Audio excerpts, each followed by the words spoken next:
Olá, amigos e amigas, que o Senhor vos abençoe, que o Senhor vos guarde, que vocês tenham um dia bastante feliz. Vamos estudar a lição e hoje, quarta-feira, 5 de abril, a lição de número 2, ela tem como título A Coroa do Vencedor.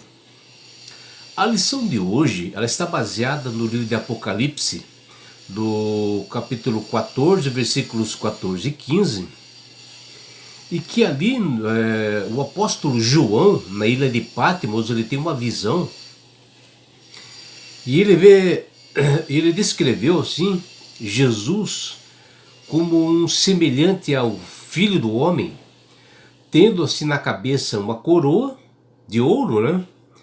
E na mão uma foice afiada. Dentro desse contexto, apresenta, quando diz esse texto que acabei de ler, Jesus está fazendo a ceifa, ou seja, ele está fazendo a colheita daquelas pessoas que tiveram um crescimento através de uma semente espiritual e elas cresceram o evangelho dentro do seu coração. E aqui apresenta, né, uma seara da terra completamente amadurecida, onde são descritos dois eventos assim distintos. O primeiro é a colheita dos justos, né, que são comparadas ao cereal maduro. E já o segundo evento refere à colheita dos ímpios, que são representados por cachos de uvas ou frutas, né? E por isso que Apocalipse 14:15 e Marcos capítulo 4, versículo 29, ambas as passagens falam da profecia da ceifa, né? Da colheita dos cereais, os justos, e das colheitas das frutas, ou no caso das uvas, dos ímpios, né? E nesse contexto todo fala de grãos, fala de sementes, fala de colheitas, né? E dentro desse contexto que acabei lendo, quando fala que Jesus ele está assim com uma coroa de ouro, a palavra coroa, né, não serve apenas como símbolo assim de realeza, né? Mas também é empregada com frequência na Bíblia, no sentido figurado como símbolo de vitória. E no Testamento, no Novo Testamento, a palavra mais comum para coroa é o grego que chama-se Stephanos. E o símbolo de um vencedor é este, né? É uma coroa de honra, glória e vitória. E Jesus, antes de ser crucificado, ele foi humilhado, e os judeus colocaram em sua cabeça uma coroa de espinhos, né, simbolizando a vergonha. E Cristo foi rejeitado assim pelos homens, injustiçado, escarnecido, foi repreendido, cuspido, agredido e ferido. Mas agora, na sua grandiosa segunda vinda, ele virá como Rei dos Reis, Senhor dos Senhores. Ele virá como um juiz que irá fazer a ceifa. E em sua cabeça uma coroa de ouro, de glória. E todo o joelho dobrará diante dele, Jesus. Até aqueles que traspassaram ele quando ele esteve aqui. E a coroa de Jesus virá novamente. É um contraste assim com a coroa de espinhos que os judeus colocaram na sua cabeça, ou seja, na sua primeira vinda, onde representava a crueldade daqueles que o rejeitavam.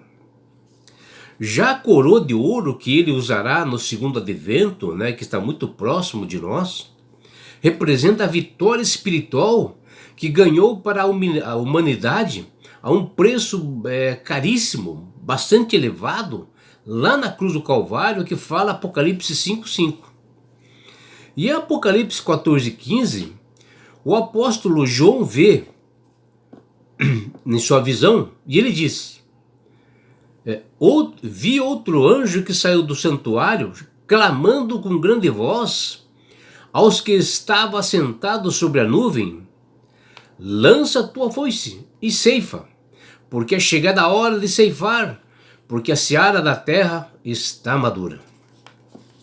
Esta passagem aponta para a colheita final, com a recompensa para os bons e punição para os maus. E esse versículo 15 em diante são descritos dois eventos assim distintos.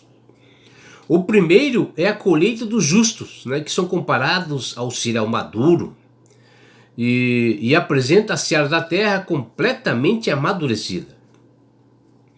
E o anjo vem na presença de Deus, na glória, né, e diz a Cristo: chegou a hora da colheita, visto que os campos da terra já amadureceram. Ou seja, como se estivesse falando assim: vá buscar os seus filhos e traga-os de volta, que eles estão prontos. O que nós vemos no Novo Testamento, e visto assim várias assim, oportunidades, em ilustrações que nós vemos, onde Jesus contou em parábolas justamente sobre a agricultura. E é por isso que Apocalipse 14 e Marcos 4 falam dessa semente, do grão e da colheita. Em Marcos nós temos o símbolo da vida espiritual, e já Apocalipse, né, simboliza o juízo. A profecia da ceifa terrestre se baseia no ano agrícola da Palestina, o qual, em termos gerais, eles tinham assim, duas importantes temporadas de colheita, onde a primeira colheita era dos cereais, a começar, né, com a cevada em abril e terminando com a safra de trigo em junho e julho. Já a segunda colheita, né, das frutas, no caso também de uvas e azeitonas, é no fim do verão e começa o outono. E assim, a colheita dos cereais e a colheita das uvas não ocorriam ao mesmo tempo, com um intervalo assim de vários meses. Lembrando que a primeira colheita dos cereais maduro são justos, e a colheita dos ímpios são simbolizadas por cachos de uvas maduros. A germinação da semente representa o início da vida espiritual, e o desenvolvimento da planta é um símbolo do crescimento de cada cristão, porque o crescimento de cada cristão ele vai gradativamente galgando assim bastantes passos até eles ficarem bem experientes, maduros, o cristão. E assim foi usado o símbolo da colheita de cereais, né, maduro, o crescimento da semente, do evangelho, no coração de cada pessoa que tem fé e aceita Jesus como Salvador e Senhor. E como ocorre na natureza, assim também é na graça. Não pode haver vida sem crescimento. E a planta deve crescer ou morrer. Isto é a lei da vida. Como o seu crescimento, que é devagar, que é silencioso e é imperceptível, mas sempre constante. E assim é o desenvolvimento da nossa vida cristã, que pode ser feito em cada ponto de desenvolvimento, em cada ponto galgando degraus para chegarmos realmente próximos da conduta e do caráter de Jesus.